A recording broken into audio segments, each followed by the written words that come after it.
lealdade. Uma palavra que muito africano procura no dicionário e que o seu significado parece estar muito longe da realidade. Mas tem uma que nos tem perseguido por gerações. Uma que se tornou marca registrada do nosso povo. Escravidão. Uma palavra que invoca imagens de dor e sofrimento. Escravidão, um estado que representa a perda total da sua humanidade, mas que infelizmente esse ato se encontra muito presente na história desse continente. Antigo Egito.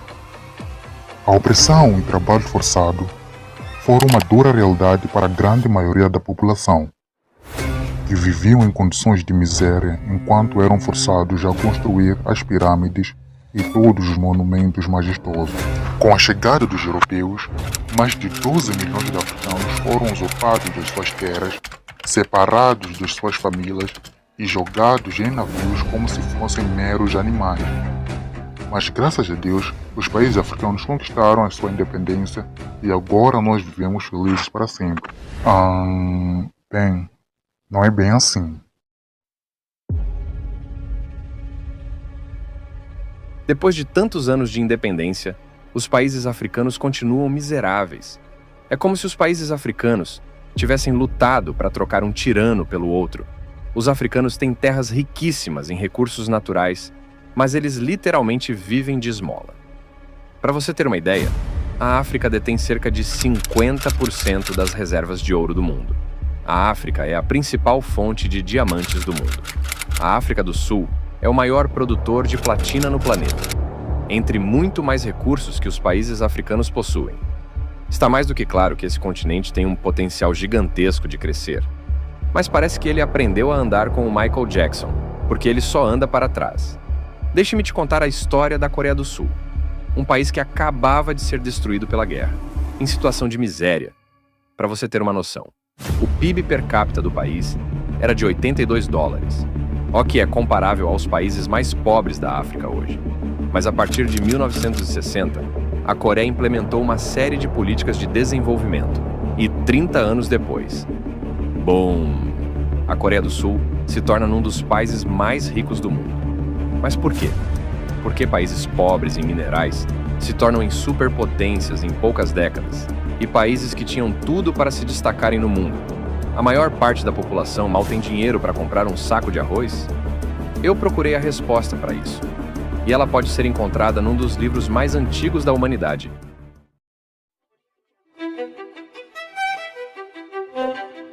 Leviatã, um monstro marinho gigantesco, descrito no livro de Jó e no Salmo.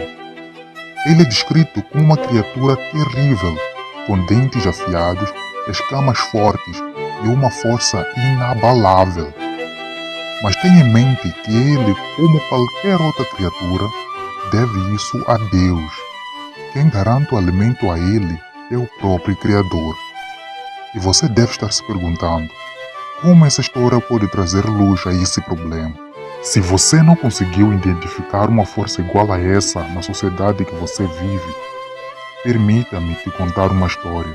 Há muito, muito tempo, em uma terra longínqua, um grupo de pessoas pacíficas moravam em seus vilarejos, sem governos, sem leis e nem países. As pessoas exerciam as suas funções e faziam trocas livremente pelo globo. Em determinado momento, um grupo de guerreiros notaram que saquear os bens dos outros seria muito mais lucrativo. Então eles passaram a invadir vilarejos, usando da força para tomar os bens da população. Com o passar do tempo, eles percebem que matar o povo do vilarejo era como matar a sua galinha dos ovos de ouro. Então eles passaram a deixar as pessoas continuarem morando em suas propriedades. Mas eles passaram a obrigar o povo a pagar um tributo pela suposta proteção que os guerreiros davam à população. Claro que se algum deles se negasse a pagar, imediatamente veria um líquido vermelho escorrendo, se é que vocês me entendem. E os guerreiros continuaram conquistando mais e mais territórios. E para que nenhum dos outros guerreiros adentrassem os seus territórios, eles criaram fronteiras fictícias, delimitando os seus territórios.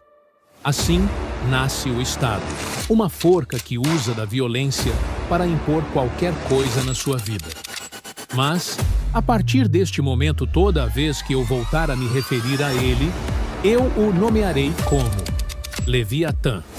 Se você prestou atenção, você se lembra que eu disse que o Leviatã deve a sua existência a Deus. O Leviatã que dirige o seu país só é invencível porque você o alimenta. E qual seria o alimento dele? Dinheiro. Você está tendo problemas financeiros? O seu salário quase não dá para comprar nada? Meus parabéns, pois parte do seu trabalho árduo, parte do seu suor, está indo para os bolsos dele. Mas graças a Deus, porque esse dinheiro vai para setores muito importantes. Moçambicanos que moram em Maputo estão muito felizes, pois portagens estão em todo lugar, e mesmo assim, eles andam em vias esburacadas. O seu dinheiro vai para hospitais públicos, que sem dúvida são de excelente qualidade. O Leviatã só usa hospitais privados ou internacionais, porque ele não quer ocupar mais espaço naquela fila enorme que você encontra sempre que vai ao hospital. Ele te ama tanto que ele evita ir ao hospital público para que você seja atendido o mais rápido possível. O seu dinheiro vai para escolas, mesmo sendo que algumas não têm nem salas de aula e nem carteiras para as crianças sentarem. Mas óbvio que isso é para que essas crianças ricas, que moram em condomínios de luxo, tenham mais contato ao ar puro e elas só sentam no chão para que possam sentir a energia pura da Mãe Natureza. E não tem nada a ver com a qualidade de ensino ser péssima, o fato dos filhos do Leviatã estudarem fora, ou o fato de quem estudou fora ter um currículo mais valioso. Com certeza, aqueles que você tanto protege e ajuda para que a sua estadia no poder se perpetue, fazem o melhor que podem para te servir. Mas e se eu te dissesse que você é roubado todo mês? E se eu dissesse que o imposto que você paga todo mês não é investido em fazer o seu país crescer? Não, bro. O imposto não é roubo, bro. Eu pago com muito orgulho porque isso ajuda muita gente. Bem, você já ouviu falar em coerção? Coerção. O ato de usar a força, ameaças ou pressão para forçar alguém a fazer algo contra a sua vontade. Durante a história humana, há sempre um padrão que se repete constantemente. Líderes que usam o poder em benefício próprio, explorando e oprimindo seus povos. Como no Egito Antigo, onde o povo era obrigado a construir pirâmides com trabalho escravo, na Europa, onde os reis absolutistas esbanjavam vidas luxuosas, enquanto o povo passava fome. Você acha que atualmente isso não acontece? Faça algo contra o Leviatã, roube ele, fale mal dele, para você ver como a polícia é eficiente. O seu irmão foi cancelado à vida? Se você tiver sorte, a polícia vai resolver. O Leviatã pune fortemente se fizeres algo contra ele. Algo aconteceu contigo? Foda-se. Você pode dizer não ao imposto? Por acaso você tem essa opção? Me diga, quando é que você assinou esse contrato aceitando pagar impostos em troca desses serviços? Mas, caso você se recuse, enfrentará consequências legais, como multas, apreensão de bens ou até mesmo prisão. Isso para mim é coerção, pois você não tem a escolha de dizer não, caso o seu dinheiro esteja sendo usado de forma irresponsável. Você é quem trabalha, você é quem produz, você é quem gera a riqueza.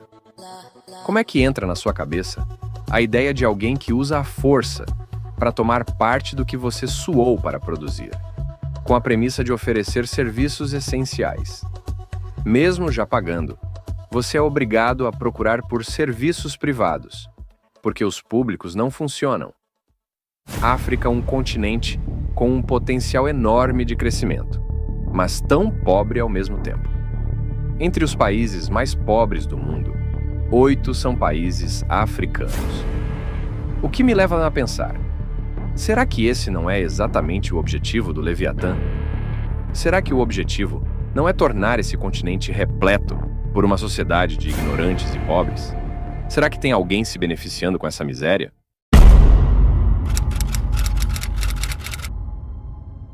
Em países com recursos naturais abundantes, como muitos na África, o Leviatã pode controlar a extração e exploração destes recursos, lucrando com a venda dos mesmos no exterior. A pobreza e a falta de desenvolvimento facilitam essa ação. A exploração econômica é outra face da miséria. as empresas estrangeiras exploram a mão de obra barata em países africanos, impondo condições de trabalho abusivas e salários irrisórios. Como o exemplo da fábrica chinesa de cimento que está na província de Maputo, onde muitos trabalhadores exercem trabalhos braçais bastante exigentes ao corpo, começando seu expediente às 7 horas e terminando às 17, 7 dias por semana, o que significa que não tem dia de folga, e recebendo apenas 200 meticais por dia, um valor muito baixo, em um país onde o custo de vida é tão alto. Mal dá para comprar um prato de comida com esse valor. Essa exploração perpetua a pobreza, gerando lucro para as grandes empresas e mantendo o país como um mercado que só consome produtos importados. A dependência da ajuda internacional e de empréstimos com juros exorbitantes ajudam a manter o ciclo da pobreza. A falta de educação de qualidade para o povo facilita com que o Leviatã manipule-os, assim perpetuando a sua estádia no poder, roubando cada vez mais e tornando a vida do povo cada vez mais miserável. Você acha que o Leviatã se importa contigo? Claro que não. Para ele você é só mais um número, mais um que alimenta os seus luxos. E uma prova disso são as próprias leis, que são criadas somente para o povo, onde eles vivem num mundo à parte onde as leis não se aplicam, enquanto o cidadão comum é punido por qualquer infração.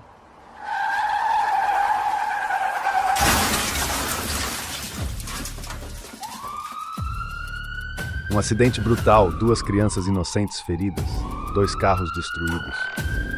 Mas esta tragédia não é um acidente qualquer. Ela revela a face cruel da impunidade que assola o nosso país. E aí, mestre? Esses políticos só pensam em si mesmos, nem? As leis são feitas para o povo, mas eles nunca se encaixam. Nem me diga, bro, se eu tivesse batido no carro da filha do Leviatã, ia ser preso na mesma hora. Mas aquele filho do Leviatã, que bateu em 2 crianças e saiu ileso... Essa é só a ponta do iceberg, meu amigo. Eles criam as regras, mas vivem acima delas. É um sistema feito para os mais poderosos. É verdade, todos os serviços são oferecidos por eles. Juízes, polícia, todos eles estão sobre a mão forte do Leviatã. Mas e a gente? Quem defende? A justiça, a verdade, a dignidade. Mesmo sendo que às vezes parece que estamos lutando contra moinhos de vento. A gente tem que fazer alguma coisa para mudar essa história. Bem, você pode até tentar fazer uma marcha pacífica, mas... Cuidado com esse canino da farda, disposto a morder quando ladra, atrás de carros na estrada ou de charros na quebrada. Eles vêm de repente, armados até aos dentes. Vêm com ordens do tenente, coronel, do comandante, para descarregar cassetes nos manifestantes presentes, para doer na alma até dos ausentes. Eles vêm contentes aprisionar o povo nas correntes da violência. Se alguma vez tentares, mano, eles têm competência. Chambox para quando te manifestares e teres consciência. Os cana cumprem ordens, não avisam com antecedência.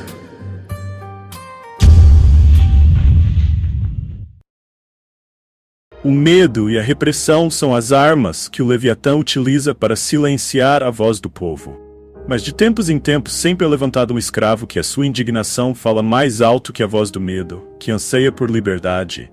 Um escravo que luta para tirar a venda dos que ainda estão sob o jugo do Leviatã. A esperança reside na união do povo. É hora de dizer basta. E só existe uma arma capaz de fazer a venda coberta de manipulações e mentiras cair, e os seus olhos contemplarem o mundo tal como ele é. E essa arma é o conhecimento.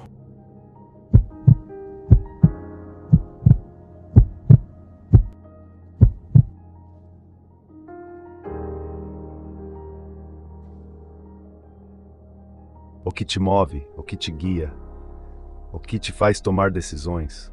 Infelizmente, o Leviatã te quer pobre, burro e dependendo dele.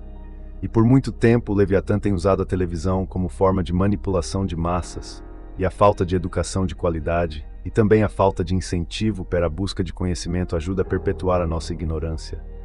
Mas a busca pelo conhecimento nos arma. Quanto mais buscamos conhecimento, desenvolvemos o ato de pensar criticamente, de questionar, de buscar diferentes perspectivas e nos tornamos mais imunes a manipulações. Como é dito na própria Bíblia, o meu povo perece por falta de conhecimento. Não se permita ser um só com a manada. A maior parte da população não pensa por si, eles não desenvolvem um senso crítico. A voz do povo não é a voz de Deus. A maior parte do povo pediu a crucificação do cordeiro e a liberdade do bandido. Eu sou só um mero escravo tentando te acordar para a verdade. E esse é o seu chamado para o despertar. Esse é o canal que luta para que você seja desperto. Se inscreva e deixa o like meu.